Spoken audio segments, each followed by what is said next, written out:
Hello my dear students, welcome to my educational channel. पिला माने मो चैनल टिर नाम हेउची तपन सर एजुकेशन। आउ थरे पिला माने तपन सर एजुकेशनल चैनल ले समस्त को स्वागत। आज आमे गोटे गणित रे ज्यामिति पाठ रे गोटे भलो टॉपिक ऊपर आलोचना करिवा। आमे 3-4 जन पिला डाकिवा। ऑलरेडी मु लेखि सारिची वृत्त विषय रे आमे आलोचना करिवा। वृत्त ज्या व्यास परिधि अर्धवृत्त चाप बलय वृत्तखंड वृत्तकला ये सब विषय आम जानिबा। पिला माने समस्त सुनिबो। जदि वीडियोटी भल लगी थाए चैनल टी को लाइक करिवो, सब्सक्राइब करिवो, शेयर करिवो। जदि भल लगी थाए कमेंट मध्य देबो। ठीक अछि बोले आमे आरंभ करिवा, समय नष्ट करिवानी। वर्तमान आमे प्रथम जानिबा वृत्त। मु 3-4 जन पिला डाकिबी, जन जन पढ़िबे, मु तापर बुझाई देबी। ठीक अछि। वृत्त चिंकी आसिलु बा पढ़िलु। वृत्त काहा कुआ जाए पढ़, मु तापर बुझाई देबी। वृत्त एक समतल रे कोनसे एक जोर क वृत्त एक समतल रे कोनसे एक बिंदु थारु एक दत्त दूरता रे अवस्थित समस्त बिंदुर सेट को ही वृत्त कहा जाए। दत्त बिंदु को एहार केंद्र और दत्त दूरता को एहार व्यासार्ध कहा जाए। प्रदत्त चित्र रे केंद्र क और व्यासार्ध क ख इक्वल क ग माने क ख जा क ग मध्य से मु एटी दर्शाई देबी। पिला माने समस्त लक्ष्य रख। वृत्त काहा कुआ जाए? वृत्त चिंकी सेठी गलु। वृत्त हैला एक समतल रे कोनोसी एक बिंदु थारु एक दत्त दूरता रे अवस्थित समस्त बिंदुर सेट को ही वृत्त कुआ जाए। तार अर्थ आमे एटी धरिबा एक समतल, एटा गोटे समतल धरले, एटा गोटे बिंदु।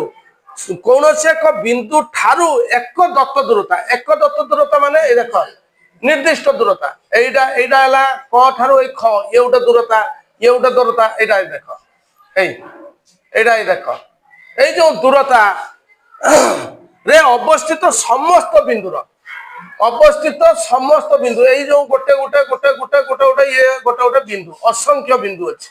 ए गुडी को हला असंख्य बिंदु रो सेट को ही वृत्त कुआ जाए। ए जो बिंदुर सेट को ही वृत्त कुआ जाए। बुझि पाइलो ना नहीं रे?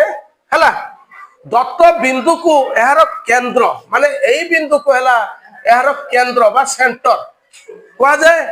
वो दत्त दूरता को यार व्यासार्ध कुआ जाए। माने एई जो दूरता बा निर्दिष्ट दूरता ये हला यार व्यासार्ध, एटा हला यार बस व्यासार्ध। तान क ख हला व्यासार्ध, क ग हला व्यासार्ध। प्रदत्त चित्र रे केंद्र क, एटा यदि क हला व्यासार्ध हला क ख, ये गोटे क ख व्यासार्ध, क ग हला व्यासार्ध। बुझि पाइलो? ताले आमे वृत्त जानिले, वृत्तर व्यासार्ध जानिले। वर्तमान ठीक अछि। वृत्त और वृत्तर व्यासार्ध आमे जानिले। एबे जानिबा व्यास विषय रे आमे जानिबा। कहलुवा व्यास विषय रे कोन लेखा हिच पढ़। दत्त उपरिस्थ कोनसे दुईटी बिंदुर कोनडा व्यास एठी लेखा हिच जो ज्या ऊपर केंद्र अवस्थित ताहाको वृत्तर एक व्यास कहा जाए। व्यास वृत्तर बृहत्तम ज्या अटे।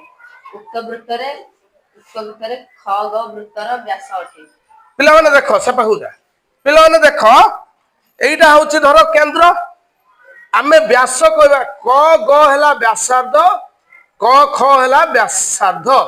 ए दुईटी व्यासार्ध ए जुड़ी गला, एइटा हला गोटिए व्यास। केवल एइटा गोटे व्यास नुहे।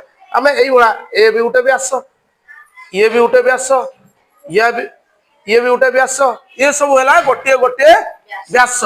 ताने जेउ ज्या ऊपर केंद्र अवस्थित, जेउ ज्या ऊपर एइटा ए धर हैला ए केंद्रटा जेउ ज्या ऊपर केंद्र अवस्थित वृत्तर एक ताहाकू वृत्तर एक व्यास कहा जाए। एई जो एइटा गोटे ज्या, जो ज्या ऊपर केंद्र हला अवस्थित, ताले ए गोटे गोटे हला कोन व्यास। ताने हमें व्यास रो उदाहरण बुझिले। एबे हमें प्रभाती डाकिया ज्या विषय रे प्रभाती कोन कहबा आसलु बा ज्या विषय रे जोर जोर क ବୃତ୍ତ ଉପରିସ୍ଥ କୌଣସି ଦୁଇଟି ବିନ୍ଦୁର ସଂଯୋଜକ ରେଖାଖଣ୍ଡକୁ ଉକ୍ତ ବୃତ୍ତର ଏକ ଜ୍ୟା କୁହାଯାଏ। ହଁ ଉକ୍ତ ବୃତ୍ତରେ ଖ ଗ ଏକ ଜ୍ୟା ଅଟେ। ଠିକ ଅଛି ସିଆଡେ ଗୁଞ୍ଜା ପିଲାମାନେ ଲକ୍ଷ୍ୟ ରଖ ବୃତ୍ତ ଉପରିସ୍ଥ କୌଣସି ଦୁଇଟି ବିନ୍ଦୁର ସଂଯୋଜକ ରେଖାଖଣ୍ଡକୁ ଉକ୍ତ ବୃତ୍ତର ଏକ ଜ୍ୟା କୁହାଯାଏ। ତାହେଲେ ଏଇ ଯୋଉ ମୁଁ ତମକୁ ଗୋଟେ ଉଦାହରଣ ଏଠି ଦେଲି ତାହେଲେ ବୃତ୍ତ ଉପରିସ୍ଥ ଏଇଟା ହେଲା ବୃତ୍ତ ଉପରିସ୍ଥ ମାନେ ଏଇଟା ଇଏ ହେଲା ବୃତ୍ତର ଉପରିସ୍ଥ ବୃତ୍ତ ଉପରେ ଯୋଉଟା ବୃତ୍ତ ଉପରିସ୍ଥ କୌଣସି ଦୁଇଟି ବିନ୍ଦୁର ବୃତ୍ତଟା ହଉଛି କଣ ଅସଂଖ୍ୟ ବିନ୍ଦୁର ସମାହାର ଏଇଠି ତମକୁ ଦର୍ଶେଇଦେଲି ଯେକୌଣସି ଦୁଇଟି ବିନ୍ଦୁର ସଂଯୋଜକ ରେଖା ଏଇଟା ହେଲା ଯୋଉଟା ହଉ ଯେକୌଣସି ଦୁଇଟି ବିନ୍ଦୁର ସଂଯୋଜକ ରେଖା ଖଣ୍ଡକୁ ଉକ୍ତ ବୃତ୍ତର ଏକ ଜ୍ୟା କୁହାଯାଏ। ଅଲରେଡି ଏଇଠି ମୁଁ ତମକୁ ଦର୍ଶେଇ ଦେଇ ସାରିଲିଣି। ତାହେଲେ ଆମେ ଜ୍ୟା ବୁଝିଗଲେ ଏବେ ବୁଝିବା ପରିଧି ବୃତ୍ତର ପରିଧି ବୁଝିବା। ଆମେ ପ୍ରିୟଙ୍କାକୁ ଡାକିବା ବୃତ୍ତର ପରିଧି କଣ ଟିକେ ପଢୁବା ଆମେ ଡାକିବା ପ୍ରିୟଙ୍କାକୁ। ବୃତ୍ତର ସୀମାରେଖାକୁ ପରିଧି କହନ୍ତି। ହୁଁ ଖ ଗ ଘ ଚ ବକ୍ରରେଖାରେ ଉକ୍ତ ବୃତ୍ତର ପରିଧି ଅଟେ। ଠିକ ଅଛି ସାଇଡ ହେଇଯା ସିଆଡେ। ତାହେଲେ ଆମେ ଦେଖିବା ପିଲେ ବର୍ତ୍ତମାନ ପରିଧି ବୃତ୍ତର ପରିଧି ଅଲରେଡି ମୁଁ ତମକୁ କହିସାରିଛି। এইটা ହେଲା ବୃତ୍ତ ଉପରିସ୍ଥ ଯୋଉ ଅସଂଖ୍ୟ ବିନ୍ଦୁ ଅଛି এইଟାକୁ ଆମେ ସାଧାରଣତଃ କହିବା ପରିଧି। ଦେଖ এইটা ହେଲା ପରିଧି ମାନେ ଆମେ ଧରି ନେବା ଚତୁଃପାର୍ଶ୍ୱ ତାର ଚାରି ପାଖଟା ହେଲା ପରିଧି ତା ଚାରି ପାଖଟା ହେଲା। ତାହେଲେ এইটা ଯଦି ପରିଧି ହେଲା ଆମେ ଜାଣିଛନ୍ତି ଯୋଉ ଚତୁର୍ଭୁଜ ବିଷୟରେ ଆମେ ତ ଗୋଟେ ଭିଡିଓ କରିବା ପଛେ ତାର ଯୋଉ ଚାରି ପାଖଟା ପରିସୀମା କୁହାଯାଏ এইটা ସେଭଳିଆ ଗୋଟେ ପରିଧି କଣ ନା ବୃତ୍ତର ସୀମା ରେଖାକୁ ପରିଧି କହନ୍ତି। ଏଇ ବୃତ୍ତର ହେଲା এইটা ସୀମା ରେଖାଟା ହେଲା ପରିଧି ବୃତ୍ତର ସୀମା ରେଖା ହେଲା ପରିଧି ହେଲା କି। ତାହେଲେ ସେ କହୁଛି ଖ ଘ ଘ ଚ ତାହେଲେ ଏଇ ସବୁ ଗୋଟେ ଗୋଟେ ହେଲା କଣ ଖ ଗ ଘ ଚ ତାହେଲେ ବକ୍ର ରେଖା ଉକ୍ତ ବୃତ୍ତର ପରିଧି। ତାହେଲେ এইটা ହେଲା ଗୋଟେ ଗୋଟେ ପରିଧି ବୁଝିପାରିଲ ହେଲା କି। ତାପରେ ଆମେ ଯିବା ଅର୍ଦ୍ଧବୃତ୍ତ। ଅର୍ଦ୍ଧବୃତ୍ତ କଣ ନା ବୃତ୍ତର ଅର୍ଦ୍ଧକୁ ଅର୍ଦ୍ଧବୃତ୍ତ କୁହାଯାଏ। ତାହେଲେ ବୃତ୍ତର ଅଧା ଏଇ ଯୋଉଟା ଅଧା ଇଏ ହେଲା ଅର୍ଦ୍ଧବୃତ୍ତ। ବ୍ୟାସ ଓ ଅର୍ଦ୍ଧ ପରିଧି ଦ୍ୱାରା ସୀମାବଦ୍ଧ ଉକ୍ତ ଚିତ୍ରରେ ଖ ଗ ଘ ଏକ ଅର୍ଦ୍ଧବୃତ୍ତ ଅଟେ। ତାହେଲେ এইটা ହେଲା ଗୋଟେ ଗୋଟେ ଅର୍ଦ୍ଧବୃତ୍ତ। ପୁଣି ଯଦି ଆମେ এইଟାକୁ କଭର କରିବା ଇଏ ମଧ୍ୟ ହବ ଗୋଟେ ଗୋଟେ ଅର୍ଦ୍ଧବୃତ୍ତ ମାନେ ପୁରାଟା ବୃତ୍ତ ଇଏ ଗୋଟେ ଅର୍ଦ୍ଧବୃତ୍ତ ବୁଝିଗଲେ। ଏବେ ଆମେ ଯିବା ଚାପ। ପିଲାମାନେ ଟିକେ ସାଇଡ ହେଇଯାଅ ଆମେ ଚାପ ଯିବା। ଚାପ କଣ ନା ପରିଧିର କୌଣସି ଅଂଶକୁ ଚାପ କୁହାଯାଏ। ଗୋଟେ ପରିଧି ଆମେ ଜାଣିଲେ ପରିଧି ଯେକୌଣସି ଅଂଶ ଧର এইটা ଏଇ ଦେଖ ଇଏ ଗୋଟେ ହେଲା ଚାପ এইটা ଗୋଟେ ହେଲା ଚାପ ପରିଧିର ଯେକୌଣସି ଅଂଶକୁ ଆମେ ଗୋଟେ ମନେକର এইটা ଗୋଟେ ଏଇ ଜ୍ୟା ବା ବ୍ୟାସ ଏଇ ବ୍ୟାସ ତାହେଲେ এইটা ହେଲା ଗୋଟେ ଚାପ ବୁଝିଗଲା କି। ପରିଧିର ଯେକୌଣସି ଅଂଶକୁ ଚାପ କୁହାଯାଏ। ଏବେ ଆମେ ଜାଣିବା ବଳୟ। ପିଲାମାନେ ଟିକେ ସାଇଡ ହୁଅ ଆମେ ଆଦ୍ୟାସାକୁ ଡାକିବା। ଆଦ୍ୟାସା ପଢିଲୁ ବଳୟ କାହାକୁ କୁହାଯାଏ ପଢିଲୁ ଦେଖିବା ଗୋଟିଏ ବିନ୍ଦୁକୁ ଜୋର କହ ଗୋଟିଏ ବିନ୍ଦୁକୁ କେନ୍ଦ୍ର କରି ଭିନ୍ନ ବ୍ୟାସାର୍ଦ୍ଧ ବିଶିଷ୍ଟ ଏକାଧିକ ବୃତ୍ତ ଅଙ୍କନ କଲେ ସେଗୁଡ଼ିକୁ ଏକ କେନ୍ଦ୍ରୀୟ ବୃତ୍ତ କୁହନ୍ତି। ଦୁଇଟି ଏକ କେନ୍ଦ୍ରୀୟ ବୃତ୍ତର ପରିଧଦ୍ୱୟର ମଧ୍ୟବର୍ତ୍ତୀ ଅଂଶକୁ ବଳୟ ବୋଲି କୁହନ୍ତି। ଠିକ ଅଛି ପିଲାମାନେ ଲକ୍ଷ୍ୟ ରଖ ଟିକେ ସାଇଡ ହେଇଯାଅ। ବଳୟ କାହାକୁ କୁହାଯାଏ ନା ଗୋଟିଏ ବିନ୍ଦୁକୁ କେନ୍ଦ୍ର କରି ଧର ଏଇ ବିନ୍ଦୁକୁ କେନ୍ଦ୍ର କରି ବିଭିନ୍ନ ବ୍ୟାସାର୍ଦ୍ଧ ମାନେ ତମକୁ ପିଲା କୁହାଯାଇଥିଲା ବିଭିନ୍ନ ବ୍ୟାସାର୍ଦ୍ଧ ଇଏ ହେଲା ଗୋଟେ ଗୋଟେ ବ୍ୟାସାର୍ଦ୍ଧ ଇଏ ଗୋଟେ ଗୋଟେ ବ୍ୟାସାର୍ଦ୍ଧ ବିଭିନ୍ନ ଏକାଧିକ ବ୍ୟାସାର୍ଦ୍ଧ ବିଶିଷ୍ଟ ଏକାଧିକ ବୃତ୍ତ ଅଙ୍କନ କଲେ ଏଇ ଯୋଉ ବ୍ୟାସାର୍ଦ୍ଧକୁ ନେଇ ଏକାଧିକ ବୃତ୍ତ ଆମେ ଯଦି ଅଙ୍କନ କରିବା ଏକାଧିକ ବୃତ୍ତ ଅଙ୍କନ କଲେ ସେଗୁଡ଼ିକୁ ଏକ କେନ୍ଦ୍ରୀୟ ବୃତ୍ତ କହନ୍ତି।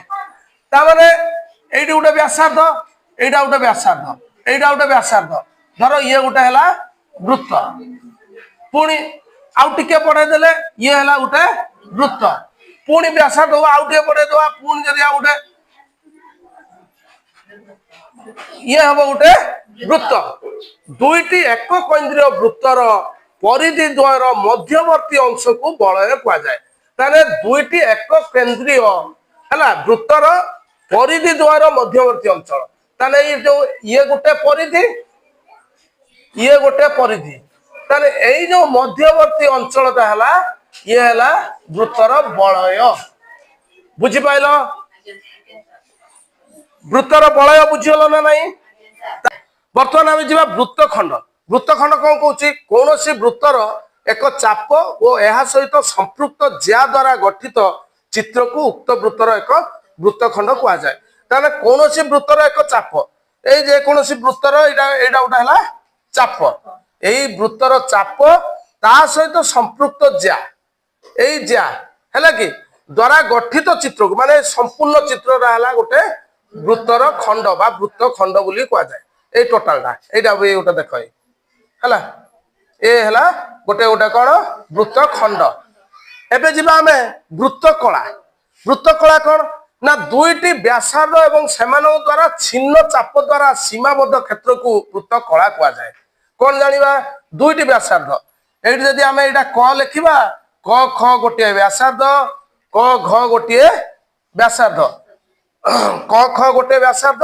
क घ गोटे व्यासार्ध तन दुईटी व्यासार्ध एवं सेमानों द्वारा छिन्न चाप माने ये व्यासार्ध द्वारा जो छिन्न चाप है ताने यही जो चाप को छिन्न चाप द्वारा सीमाबद्ध क्षेत्र माने यही जो सीमाबद्ध क्षेत्र है कौन ना वृत्त कला आउरी मध्य यही जोटा बाकी रहा यहीटा ये मध्य गोटे वृत्त कला ताने एठी से कहूची क ख ग घ ओ क ख च घ ताने क ख ग घ आउ गोटे है कौन ना क ख च घ ताने यहीटा खाली ख च घ नुहे क ख च घ माने यही देख मो गारटा लक्ष्य कर एवटू आसब ये देख ये देखल ये देखल ये है वृत्त कला यहीटा है वृत्त कला